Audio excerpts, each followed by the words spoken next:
বইয়ের নাম the psychology of money, লেখক মর্গান হাউসেল, বিষয় অর্থ, আচরণ এবং মনস্তত্ত্ব। সারাংশ। ১. টাকা মানে শুধু গণিত নয়, এটা আবেগেরও বিষয়।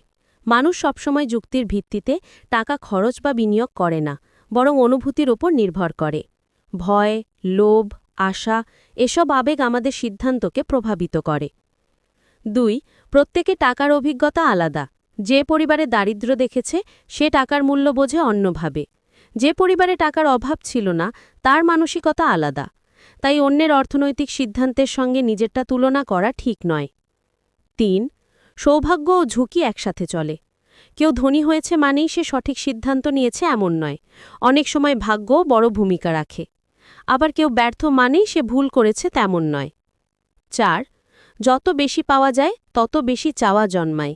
অর্থের পেছনে ছুটতে ছুটতে আমরা কখনোই সন্তুষ্ট থাকি না। এনাফ শব্দটা বোঝা সবচেয়ে বড় শিক্ষা। ৫. অর্থ উপার্জন আর তা ধরে রাখা দুই আলাদা দক্ষতা। টাকা আয় করা সহজ হতে পারে, কিন্তু তা সংরক্ষণ করা অনেক কঠিন। টাকার প্রতি সম্মান, সতর্কতা এবং আত্মনিয়ন্ত্রণ থাকা দরকার। ৬. ধৈর্য হল সফল বিনিয়োগের চাবিকাঠি। দীর্ঘমেয়াদে ছোট ছোট সিদ্ধান্ত ও স্থিরতা বড় পরিবর্তন আনে। তাড়াহুড়ো করে কেউ বড় হয় না। ৭. অর্থ হল স্বাধীনতা পালার উপায়। সবচেয়ে বড় ধন হল নিজের সময়ের উপর নিয়ন্ত্রণ থাকা। তুমি যদি নিজের ইচ্ছেমতো বাঁচতে পারো, সেটাই আসল সম্পদ। ৮.